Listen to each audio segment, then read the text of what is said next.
Gym machines are really good options for exercise. They have their own fixed range of motion, so you don't have to guess like dumbbells. They're really good for rehabilitation exercises, and they still manage to get you some very good progressive overload.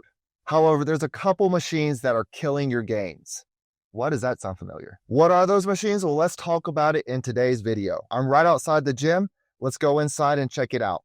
But before we get started, make sure you like as well as subscribe to make sure you keep getting videos like this. Let me know in the comments if you enjoyed this video. First machine that we're going to talk about is this machine. This is a tricep extension machine. And before we talk about why I don't recommend it, we got to first talk about some anatomy. So when you flex your tricep, when you contract it, it's this movement, right? You can see my tricep contracting from this. When you put it in this position, it still contracts, but only when you push down your wrist like that. So the good thing about this machine is that because it has that resistance, it automatically contracts because you're pushing down and having to flex. However, there's a bunch of different machines that biomechanically work better and a bunch of different exercises that biomechanically work better compared to using this machine. Things like cable pushdowns, rope pushdowns, overhead tricep extensions, hammer strength chest press, hammer strength close grip bench press. Things like that are going to work your triceps and overload your triceps a lot better than this machine. All right, with that being said, let's go ahead and go to the next machine that I don't like. The next machine is this one. You guys know I do not like this machine. Let's talk about the way that you are supposed to use this one first. Because people that do use this machine tend to kind of go the full range of motion. That's actually not how you're supposed to use this machine. If you are going to use this machine, which again, don't, but if you are going to use this machine, how it works is you start off twisted like this, and then you want to move it to the center, and you want to move it back like that. You're not going to go the whole range of motion. All right, so you would start on one side like this, and then of course you would switch to the other side.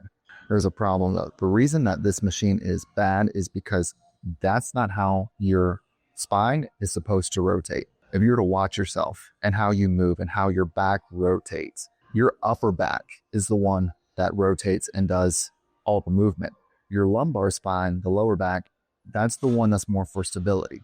So what you're doing when you're using this machine is you're keeping your upper back stationary while you're moving your lower back, which is for stability. So a lot of people get injured on this one, especially when they start to go heavy and they try to work heavier and they hurt their back. That's the main reason why I recommend people don't use this machine. If you are looking to do rotation movements for your abdominals, you want to make sure you're doing exercises that are rotating your upper body instead of keeping your upper body stationary and rotating your lower body. So things like cable rotations where you have the cable, that works a lot better than this machine. This machine is an honorary mention. The reason that I wouldn't recommend people do this one is because it just doesn't quite give you the range of motion that you want.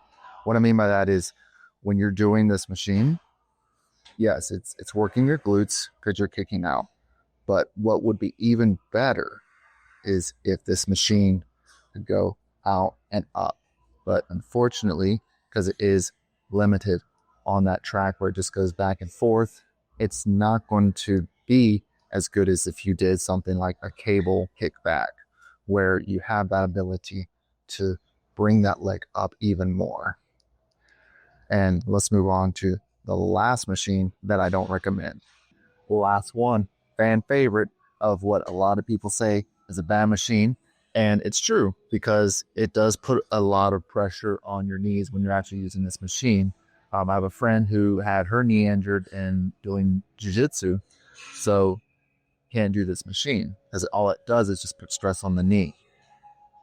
I like to use this machine, but the only way I do it is that if I'm using lightweight, very lightweight. So I'll go to 25, I'll even do 10 pounds and lift up. I'll also use this at the very end of my exercise. I'll never use this at the first, as one of my first exercises, because it does put so much stress on your knee. And if you want to go heavy and lift heavy, this isn't a machine you want to use that on. But with that being said, I'm pretty sure we're going to work out. Let's go outside.